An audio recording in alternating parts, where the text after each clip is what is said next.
The only problem is that then people would be at home and be like, I thought I knew her.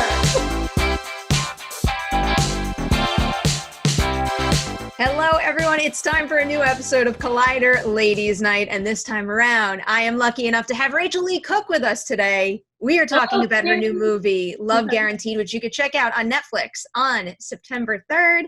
How are you doing? How is lockdown treating you? I'm good. Thank you. Thank you, Perry. Thank you so much for having me. It's so nice to meet you over Zoom, 3,000 miles apart. This is crazy, but the nice part about my quarantine has actually been being able to meet people like you in this funny way and talk about something that's very near and dear to my heart. So truly, thank you. I really couldn't agree with that more. I feel like these interviews, amongst other things, has been, the key to keeping my spirits up through all this. I'm so happy to hear that. And Netflix movies. Yes. I mean that wholeheartedly. So on Ladies Night, we go back to the very, very, very beginning. And I find that the question that I like to start with most often is, what movies and shows were you watching as a kid? And do you find that those movies and shows have influenced the roles that you tend to gravitate towards? I can think of a way in which a movie that I loved early on influenced my viewing habits for years to come, but it's a little bit off topic with my roles. When I was a kid, I don't know how old you are, but I'm 40. It's fine. I'm cool with it. And one of my favorite movies was The Sound of Music. And my parents taped it off TV because, of course, over some episodes of Cheers or MASH or something probably.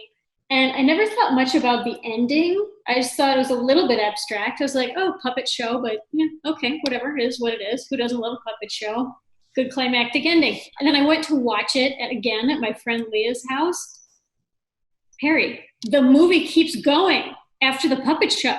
The older brother goes to war. There's Nazis. My mind is blown. The movie keeps going. And so now every time I watch a movie, even for the second time, I'm like, maybe not. Maybe it's going to be different. So that is hands down the most unique answer I've gotten to that question. That's how Sound of Music ruined my life and my viewing habits. But in terms of what I watched growing up and how do I love it now, I grew up with all the John Hughes movies. You know what I mean? Those were my favorites growing up. So that I fell into, being so enamored with this genre and probably romanticizing love, sidebar. I think that's how I ended up where I am. I'm determined to go back in my VHS tape collection and see where that actually happened in my life, because it definitely did. Right? I guarantee you that happened to you. I feel like the problem is, though, most of us don't even have VHS players anymore. As we shouldn't. And if you do, you should probably be on hoarders. So in this cabinet right behind me is one of those gigantic, the big deep box TVs with the VHS player built into it. And I take back what I said about hoarders. I take it back. Know. Well, I didn't mean it like that. No. You make a good point. It's no. My excuse is stupid and rude, and I fully take it back. I'm so sorry. I have a lot of that stuff where, I'm in a room packed with things. But look how orderly it is, though. I know where everything is. You made a whole shadow box of, are those movie tickets? Movie tickets. Oh, great. It's semi-organized. And to be fair, it's not a bad point to make. I am in a childhood bubble right now because I decided to quarantine with my family in New York and I left my apartment in LA. So I am in a bubble of stuff right now. I feel great about this for you. I really do. That ticket shadow box is Pinterest level good. Your parents are so glad that you're there. I feel like this was a great call. I'm not going to tell you how many framed things I have of movie tickets right now, because that's going to go down a different rabbit hole. So jumping into your experience or your first experiences on set, and correct me if I'm wrong on this, but I believe you started with print modeling work. And I was wondering if any of that prepared you for your very first time jumping on a film set. Any model who thinks that modeling prepared them for acting, and I'm allowed to say this because if you can count child apparel wear for the Target ads, modeling. If you think that modeling has prepared you for acting, you are sorely mistaken. As evidenced by my work in my first movie, The Babysitter's Club. It looks like all of my experience was based on just wearing the clothes and showing up. which is pretty much most of what I did. That is not how I read the movie, but Thank you. like It's a great movie. Nothing I could have done could have sunk that glorious ship, believe me. I do understand being self-critical though, and you definitely see things I don't, but as a big fan of that movie growing up, I still adore it. Thank you. And I loved those books, and I could not believe I got cast in that movie. And honestly, if I hadn't gotten that role, I don't think we would be talking today, because I don't think I would have gotten anywhere. So I'm beyond grateful for the Babysitters Club. What about just the vibe on that set and the collaborations you had there? Was there anything about that experience that now looking back makes you think, like, thankfully I had that first filmmaking experience on that set with those people? You know, I remember our director, Melanie Mayron, who is just one of the most incredible human beings you could ever want to meet, telling me when we got near wrapping on that film, she said, "Rachel, if you keep working hard, you can do this. You'll stick around." You know, sort of the equivalent of the "you got something, kid" kind of talk. And she would say that. She would say kid. I love Mel. And I remember thinking, wow, that seems like a major vote of confidence. Melanie has and had an incredible resume even back then. And so I thought, okay, well, it's pretty clear that I don't know very much and I have a lot of learning to do. But she seems like she's, seen some things. So I'm just going to pray that she's right, put my head down and try to just get better. And I think from there I did. Actually, have you seen the new Babysitters Club, the series? Oh, I cannot wait to see it. I've spoken with Malia Baker, who is the smartest, coolest. You can tell she's talented, even just like incredible young actress. She is the Marianne that we need and deserve. I have not seen it yet, however, because I want to watch it with my daughter. She's 6 and she has almost zero tolerance for anything that isn't animated. So I'm gonna wait till she can rally to watch it with me so we can experience it together. But I'm very excited. I've heard it's an absolutely great adaptation. Yes, all good things for that one.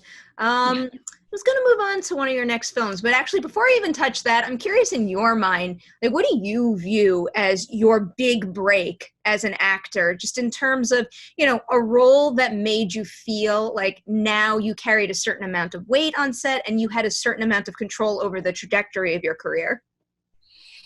That feeling like I had a degree of control over the trajectory of my career, that's been in fairly recent years, to be honest with you. I'd say from about 20, maybe 17 or so, when I started partnering up to produce things with Crown Media and the Hallmark Channel. They've been incredible partners to me and so supportive.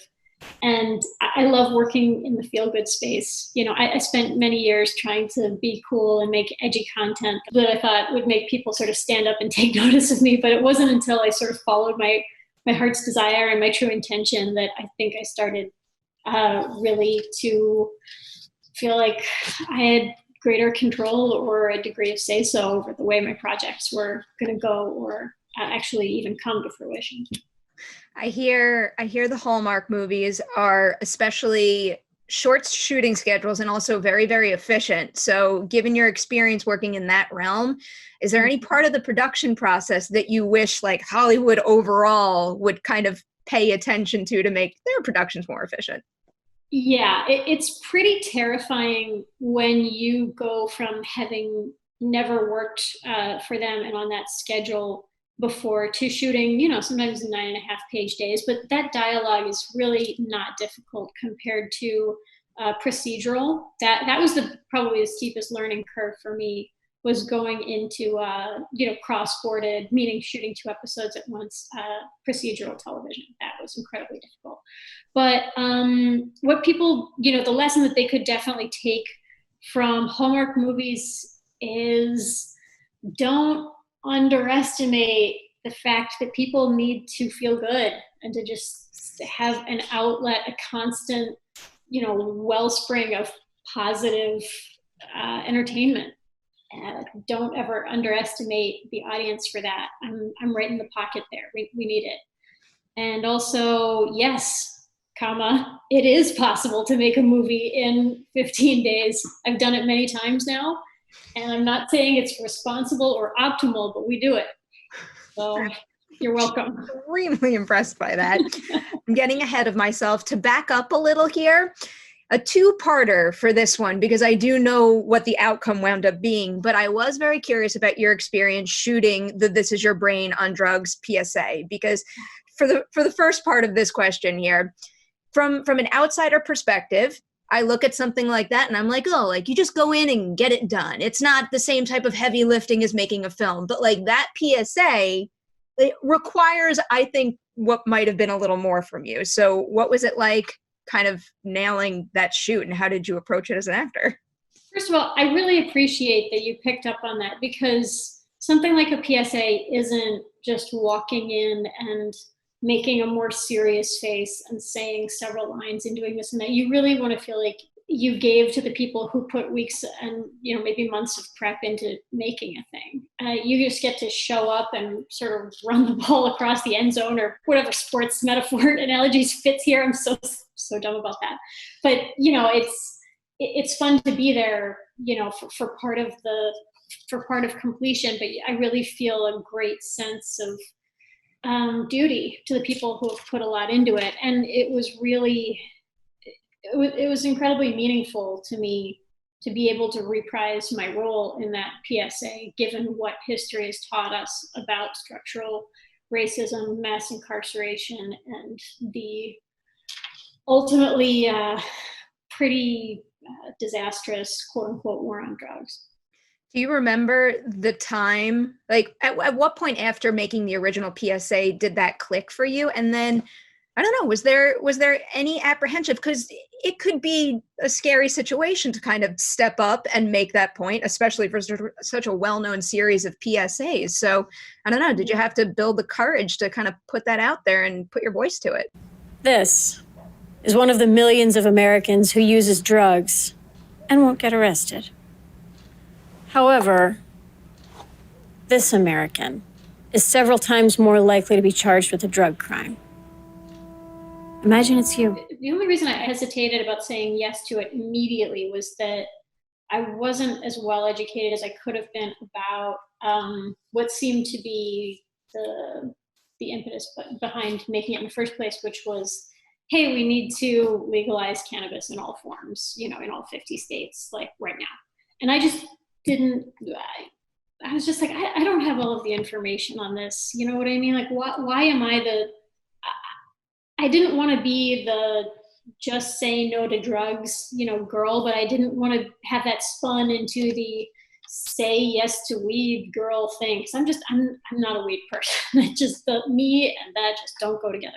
So I felt reticent about joining the campaign for a moment, but then I remember, hearing about Ava DuVernay's 13th, and I saw that, and it completely bowled me over and taught me things that I was afraid I knew, but sort of, really communicated them in Technicolor to me. And I was really glad to have been part of the piece, which we had just shot pretty recently. So I'm sorry, that's my very long-winded answer on that. No, I think it's a good story to share, because I think that a lot of people are in that position right now where, they might have been misinformed on certain things before, and it can be hard to kind of, maybe admit you're wrong and grow and try to find a new path to discussing something. And like your little version of that right there is a pretty powerful one. No, I so appreciate that. And what's strange is that, like, yes, the original PSA was paid for by Partnership for a Drug-Free America and got splashed across the cover of newspapers all over the country of here's, I ended up sort of the face of the war on drugs for a little while. But truthfully, the copy to that PSA reads, "Don't do heroin," which I think we can all agree is still a pretty non-controversial statement. I will sit here right now and say, hey, Perry, if you were thinking about it, maybe don't do heroin. Don't worry about that. I couldn't be more cool. Good job. Also, you stayed in school. You're doing great. Good for you. In the worst transition in the world, let's go back to photography here. One of the movies I was most excited to ask you about because I was mildly obsessed with it growing up and I still watch it all the time now, and I don't think it gets enough love, is All I Want to Do. I am so happy that you brought that up. Nobody talks to me about that movie. I was curious, what do you call it? Do you call it Strike or All I Want to Do? I love that you know all of this. Nobody knows this. Thank you. I'm going to go even deeper cut here. I accidentally always call it The Hairy Bird because I forgot there was another one. that was the title on the shooting script and the call sheet when we would go to work. I remember thinking like, don't know if this one's going to break the box office, so that title, but hey, you never know. So yeah, but it was an incredible cast. I felt very lucky to have been a part of it because Kirsten Dunst and Gabby Hoffman were already completely slaying for many years at that point. And yeah, being the foil to their characters was incredibly fun and so satisfying. Did you learn anything from the two of them as far as being the person with like a whole lot of experience and working with a bunch of other people who are still building their resumes and just kind of, I don't know, how they set the tone on set in a way? I remember finding it absolutely fascinating and wonderful and inspiring that Kirsten would have ideas about how she wanted to, you know, like what order she might want to shoot the scene in or have an idea about something to do. I was really just coming to set every day at that stage in my career, just wanting to do whatever I thought my best version of the scene was. I wasn't really adding much else to the equation at that point, but she was just a much more seasoned actress. And yeah, I think that it took a year, probably several years for me to try to pick up any of that myself. But yeah, she was a force to be reckoned with even back then. I always like asking this question because I know it can be scary when you're first starting out to ask what you might think is a silly question about the way a production works. But looking back, is there anything that you kind of wish you had the nerve to ask about the way you shoot a movie? Whew. Man, there are a million terms that you learn very quickly on set, you know, that you don't know as a quote unquote layman, you know, or civilian from the movie industry. And I don't like those sort of exclusionary titles, but yeah, there are still things that I learn every day, like the new slang for what something is. I learned one the other day when I was on set in Wisconsin. Someone said, "Oh man, we got the Abe Lincoln coming up," and I was like, "What's that?" It's like when you think you're done, but it's the shot you didn't see coming. Huh. Oh, that's terrible. Yeah. I imagine those types of shots come up often. I never heard that term applied. I hadn't yet. That was my first time. You know, where you're just like, what the what? Like I thought I'd been in the business a while. So yeah, just little like little terminology, little slang things are a fun sort of inside baseball part of the business that took me a really long time to pick up on fully. So I'd like to bet you're gonna know what I'm gonna ask you about next. I don't. What are you gonna ask me about, Perry? I'm dying over here. Is She's All That still the movie that you're approached about more often? Or is that just because of, I don't know, like I grew up in the 90s and like that, like I loved All I Want to Do, but like She's All That was just, that's a movie that set the bar for me as far as romantic comedies go. First of all, I appreciate that immensely. You know, truly, just thank you for liking that movie so many years ago and for bringing it up now. That movie definitely did the most, I guess you could say, for my career, quote unquote. It was strange because when I would do press for that movie immediately following it, people would say, "Wow, aren't you so excited that you got to be in a movie? And aren't you so can you even believe it?" And I think in my very sort of jerk face way of being like, you know, not like my very sort of insolent teenage way, I always wanted to correct them and say, I think I've been, you know, it's true. I was in about, I want to say probably 7 movies before that. And so, believe me, you can't necessarily tell from my work, but I was fairly experienced at that time. But that was the movie that thoroughly moved the needle in terms of the roles that I was going to be offered. I would definitely believe that. I wanted to ask you a little bit about working with Freddie on that, because he is just like the coolest, kindest person in the world. But in particular, you've clearly talked to him, so I'm so glad you know all that already. He's come into our studio in Burbank a few times, and he's just like always like, I don't know, just got the best attitude. He's super enthusiastic. He talks about Star Wars stuff with us. Yes, with anyone. He will talk about Star Wars stuff with me, who doesn't know what he's talking about. Like, he is legit. He really knows his shit, and it's very impressive. What would you say, though, is it about him as the scene partner for you while shooting that, I don't know, made you kind of like value that quality in other people that you have to act opposite in movies? The reason that I think that I credit that movie with working in so many ways is Freddie. There's a purity to him as a leading man that I don't think I've seen equaled in a lot of ways since, or probably in any way, really. He just doesn't have any belief that he's a charming person. He just desires to be an honest person. And that is its own charm in a million ways that just work from sun up to sundown. There's no replacing that. It's just the most, it's an incredibly stirring thing and real thing. And they don't make a lot of leading men like that. I just really appreciated him as a person and as an actor for that. I also wanted to ask you about a very specific, I always like focusing on specific scenes. And with this one, I can focus on a very specific line of dialogue that I think plays especially well. My bet? Am I a bet? Am I a fucking bet?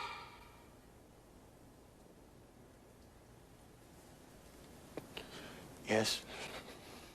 So even when I rewatched the movie today, the delivery of that line like still feels like daggers to me. Like I could feel how it affects him. So in that moment on set, is that something where, I don't know, you're getting as specific as like perfecting the intonation of a line like that, or does it kind of naturally come to you in the moment? I love telling this story about Freddie and about filming that moment because it says so much about his character. And it's one of my, it was now so long ago, I don't have a ton of vivid memories from that shoot, but I will never forget that I'm not positive it completely landed with Freddie until we went to film that scene. The implications and the, every pun intended, cruel intentions of what his character in the movie had done when he placed that bet, and that someone, a fictional someone, granted, was tremendously wounded by it. It all sort of hit him at once, and I don't credit my performance with that, delivering that one line, but I will never forget his reaction to it. He almost seemed horrified that someone would even come up with that storyline. He was clearly just overcome with almost hating himself as the character for having done it. He took a moment and like teared up, and I remember Rob, the director, talking to him and being like, use it, it's okay. And it was just so powerful and real. And that's Freddie's heart, and that's just who he is. So if the movie works, that's because of him. You can read that on his reaction shot there. Yeah. A general question about, teen romantic comedies in the 90s. So you are part of one of the biggest of the big, but I like looking at those lists and I love everything in that batch. Is there any other teen romantic comedy that came out in the 90s that you watch all the time? Ooh, that I watch all the time? I'm a sucker for the old John Hughes ones. I don't mean to sound like a purist, you know what I mean? But like, let me think, like, have I seen 10 Things and Varsity Blues, and that's not technically wrong, but it kind of was. Which other ones were there? Help me. My two go-to, in addition to She's All That, are 10 Things I Hate About You, and I was also very, very into Can't Hardly Wait.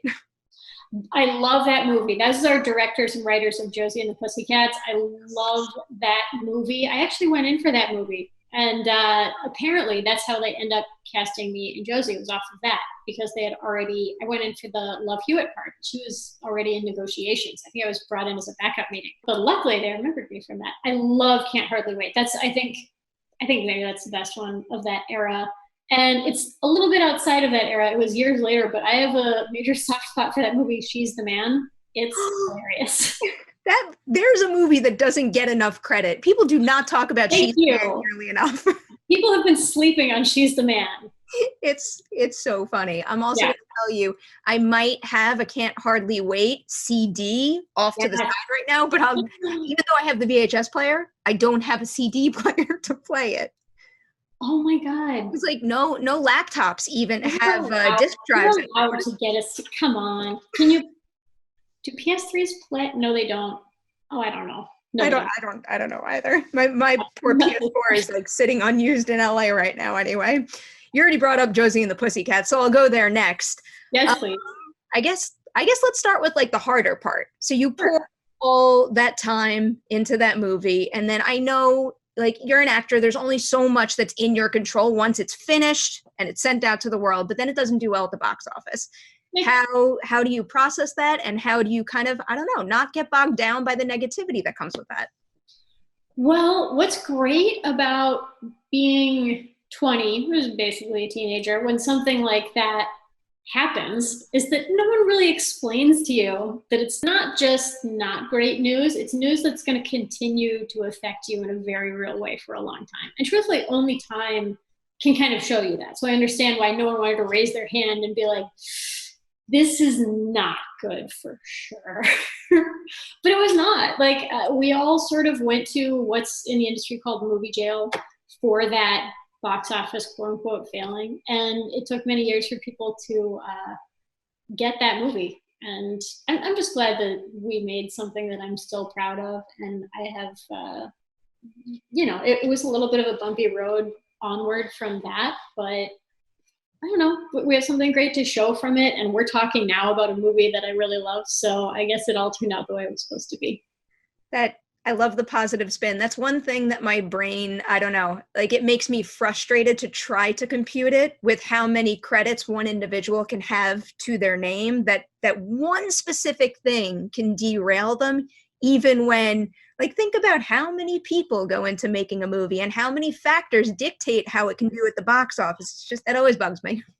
Yeah, it's kind of crazy. And that's what's kind of wonderful about, all of these streaming platforms, is that things that we weren't going to rally to go, that most of us wouldn't rally to go see in a theater, we're now checking out. And yeah, I think that the democratization, as it were, of entertainment in that sense is going to be helpful to all of our viewing habits, I hope. One more question about this one for you. So it had a happy ending because it's a cult classic. Given the industry's interest in reviving and rebooting and remaking things, have you guys ever seriously considered, whether it's, I don't know, for a streaming platform in the series format, reviving those roles and doing it again? Well, I've been on the other side of remakes. I was in the remake of a movie called Get Carter that, let's just say, there's no great outcry to remake that movie. And we did, and it was a very new spin, and it was cool. It was a great experience and a great role for me. But I think it's a little bit difficult to do sometimes, but if they do decide to make that and revive that, I would love to be supportive of it. They've already brought back the characters of Josie in Riverdale, and I've now seen Babysitter's Club as the take on this reboot in this franchise. I would not be surprised if She's All That gets another time in the sun in one way or another. I hope it does. I think it's a charming story, and yeah, that's all I know. As precious as I am about it, I would believe that could happen, and I would welcome it. Excellent. Before we move into Love Guaranteed, I have one more broader question for you. Please. Of all the incredible actors you've worked with over the years, who would you say challenged you most on set for the better? Because I know you must have your own process, but everybody brings something else to the table. So who kind of, brought something out of you that you didn't know was there. I am so blown away that you are the first journalist in my entire career to ask me that. Ever. And now, unfortunately, because it was an incredibly unique question, I don't know. Let me think. Who really brought something else out of me? Everyone brings something else out of you in one way or another. Melanie Mayron on the set of Babysitter's Club really just sort of telling me, you got a lot to learn, kid, was the one who sort of goosed me in terms of like, good job and everything, but like, you got a ways to go. But in terms of the actors, man, I don't know. I would say that the person who I would credit the most with just plain showing me where the bar is in terms of how prepared you need to be, how good you need to be when they say action, how kind you can be to absolutely everyone around you. It was just the pinnacle of here's what a professional is Eric McCormick. We did Perception together for those 3 seasons. That guy is just a clinic in how to be a brilliant actor, a total professional, and just a stellar human. Don't know how he does it. I love that. So now Love Guaranteed. Mm-hmm. Generally, what was it about, I guess, the story, or maybe specifically what it has to say about online dating that didn't make you just want to jump in as an actor, but also as a producer? Well, I always want to be incredibly careful not to sound like I deserve any credit for how great the script is, because I did not write that. I might have, tacked in a couple lines here and there, but I did not write one word of the script. Liz Hackett and Hillary Gallinoy, our incredible writing team, wrote the whole script. I was big fans of theirs from Twitter already, and so happy that they wanted to take on the concept that I actually thought of and pitched to them. And then together we pitched their 4-page, very intensive treatment to Netflix. Very long, but not that long story, incredibly short. We were filming after they bit about 8 months later. It's completely insane how fast the process happened. Yeah. That is wild. So did the 3 of you as a team specifically say, like, Netflix is the right home for this movie? I had taken a general meeting with Netflix, just with their, it's called their independent features division. And the subdivision of that division is what I would say movies in this rom-com ilk. And they, in a very generous way, at the end of the meeting said, we're interested in working with you. And I was completely flattered and almost flabbergasted, but I said I would absolutely be honored. And they were like, do you have anything? They said, I need to stop saying like, they said, is there anything in particular that, has struck your fancy of late, be it something you've read or whatnot? And I said, I have some ideas rattling around, and I pitched this concept very loosely to them along with 2 others. And they said, definitely that one. Flesh that out and come back to us with something. And so that's when my manager reached out to the team of Hackett Gallinoy. They rounded out the world entirely in ways that I never could have thought of, made it great, made it so sharp and clever and funny, just even in treatment form. And we pitched it together to Netflix. And then before we knew it, we were off to the races. How about adding Mark Steven Johnson to the equation? Because I know he did When in Rome, but I feel like it is less likely to see someone with so much experience in, I guess, superhero and action movies also be able to direct a romantic comedy. So what was it like working with him? Yeah, Mark, first of all, I think what qualifies Mark, beyond the fact that he's, obviously an excellent and an accomplished director, is, man, he's just incredibly positive and funny and a true romantic at heart.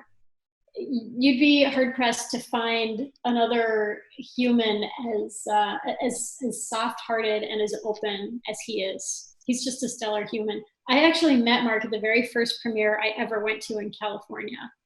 He wrote the script at 26 years old for Grumpy Old Men. Can you believe it? And I was introduced to him at that premiere in like 1995. And so funny enough, when his name showed up on this list, I went to the meeting and he said, nice to meet you. And I said, funny story. We have met before.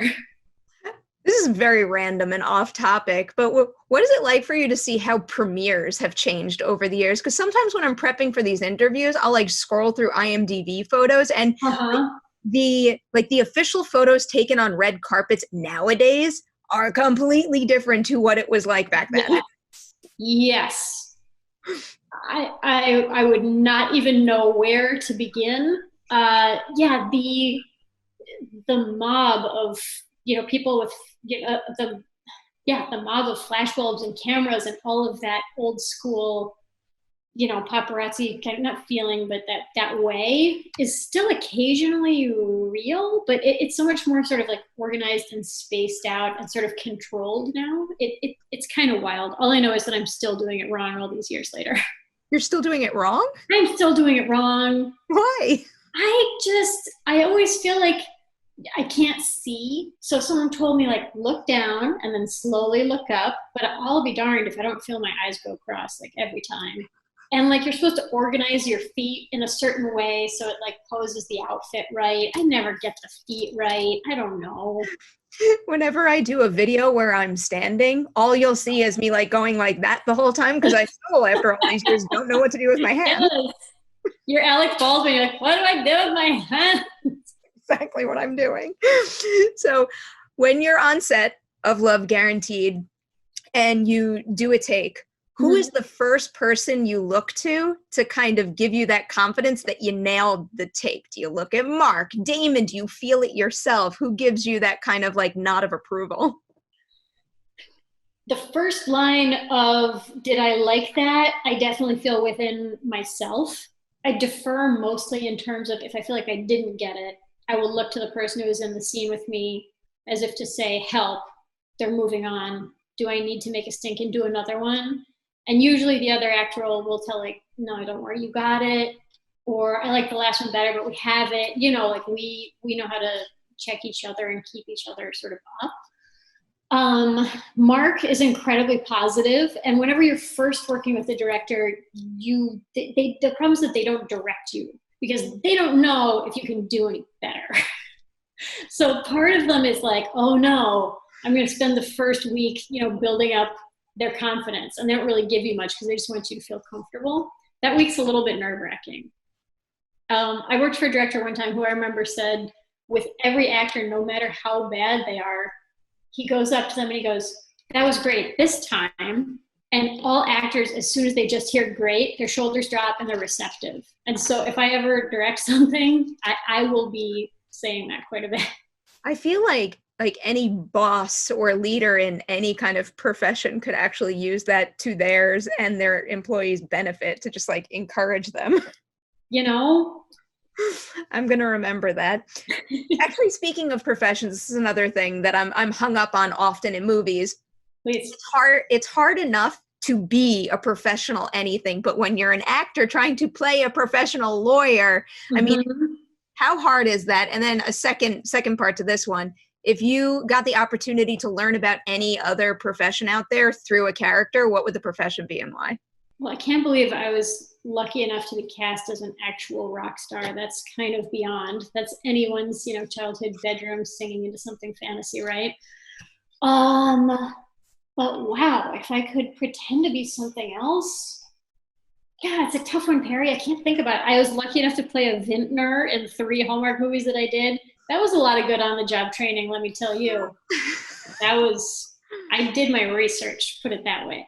For this one, though, playing a lawyer, I have this weird thing that I'm sure you do too, that a lot of us do, where you get this imposter syndrome about being a grown-up sometimes. And like, I remember thinking to myself, gotta make sure that this is believable. Definitely do the serious voice, square yourself, say the thing, sound like you know what you're talking about. Really lawyer voice. They must not know that you're the strange, very small, very silly person that you are. You gotta fool them. And then I remember watching the movie and just going, I think I'm trying a little bit too hard to adult in this. Like my face, I have a grown-up's face. I don't have to pretend anymore. This is ridiculous. Just go out there, wear your face, and say the things, Rachel. Just like take it down. It suits how she approaches her work, though. I agree. And that's why I don't think it will get me in trouble for doing that. I'm also mighty jealous of her living situation, living right next door to her sister. I think that's like my lifelong dream. Like, I know I will be a success when I can live next door to my sister. Side by side, yeah, townhouses in Seattle, come on. I feel like you jumped a little bit too far. You're like, yeah. I don't know that you did that and then one step further. So there's that, and one other little detail, and I feel like you guys had a missed opportunity here. Oh no, what? The song in the car should have been "Kiss Me." Like, it just follows you everywhere, or is that too meta? It does. The only problem is that then people would be at home and be like, I thought I knew her. Oh, it's that one. I thought she was familiar and I couldn't figure out why. That's, I think, why we couldn't do that. It happened to me again that it played at CVS the other day. What's going on? I don't know what kind of exclusive deal they have with drugstores. Admittedly, whenever I hear the song, I make the She's All That connection. So before I lose you here, we always like to end ladies' night with some rapid fire-ish random questions. So ooh, love it. I never write these down. I always go with the first thing that comes to my mind. Okay. If you could only eat one meal for the rest of your life, what would it be and why? Macaroni and cheese. Because macaroni and cheese. I respect that answer. If you could only watch one movie over and over for the rest of your life, what would it be? My favorite movie is Peter Sellers Being There. Like, I catch something new every time. I have a different favorite line every time. I love the beautifully sort of obscure nature of the ending. Everything about that movie, I just kind of love. This is a mighty solid choice. Thank you. How about, do you collect anything? Let me see. When I was a kid, I used to collect things as a sort of mild OCD kind of moment. I have a decent collection. They're not right here, but of older books. Ah. I don't read them. Let's be real. As long as we're being real with each other, I do not. But they're there, and they just make me feel good. I appreciate how they're color-coded up there, too. I saw it on Pinterest. I'm like a little OCD, neat and organized, and I need everything in its place, so that's to me. Yes. Do you have any wardrobe or props from any of the movies you made? I stole the shoes off the pilot that I just filmed. They are fantastic. It's hard to find shoes in my size. I have very small feet. I don't know why I had my lawyer throw it in my deal for Josie and the Pussycats that I got to keep all those outfits, because what kind of psychopath is going out in any of those stage costumes? Not me, but I have them. I have them in a box. Yeah. I'm nice and neat and organized, but I'm also extremely sentimental. So I feel like that's why that speaks to me. It's like that TV I only have because it's a gift from my Nana and my Papi. That's the only reason I keep it, though. They wanted you to have it. They know that TV. Exactly. They knew that you were excited to have it. I support this. I love that. We'll end on a serious one because I tend to like to end on this one. Okay. What is the biggest fear that you've had that you actually managed to overcome? What's yours while I think of it? I feel like part of the reason why I asked this question is because I'm fishing for someone to give me the answer to overcoming my fear of the dentist or of bees. I know. Neither of those things are great. I'm not going to be able to help you. The best piece of advice that anyone ever gave me, honestly, about fear, and this will not help you with the dentist or bees at all, actually came from my now ex-husband. I used to have tremendous audition anxiety. Just, I don't know how else to put it.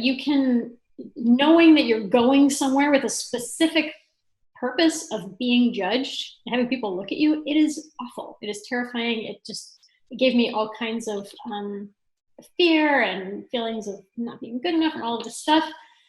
And he said, and I said, oh my God, I'm worried about going on this audition. I'm just worried that I'm going to be really bad. And I just get so nervous. And he goes, you're not scared. You just care. Stop being so mean to yourself for the fact that you care this much. And I was just like, he's right. Like, I'm sorry. I give a shit. And maybe that's a good thing, even if it doesn't yield the exact results that I want. It's judging it from a more loving place. So yeah, maybe if you can say to yourself, I'm not afraid, I just care. I actually say that to myself all the time. Good for you. Excellent advice, especially when you're in a career that you are so deeply passionate about the craft, and especially when you're an actor and you have to pour so much of yourself into a production and a role. I mean, I don't even think we talk about that nearly enough, what it takes out of you. I so appreciate that, for real. Oh, wait, I have one thing about the bees. Are you allergic to bees? No, I'm not. Okay, well then the only thing I can say is I did get stung last week. And it's not as bad as you remember. It's really not. I feel like deep down I know it's not that bad, but there's something about like a thing that I can't control that's flying around with like a little needle on its butt ready to poke me that, I don't know, like I can't act like an adult. I just up and run away. One day I'll figure it out. When I figure out the solution to my bee problem, I'll keep you posted and let you know. Thank you so much for hanging out with us. No, I so appreciate it. Thank you for sharing as well. Thank you for great questions. And yeah, good luck editing this into something coherent. I appreciate you.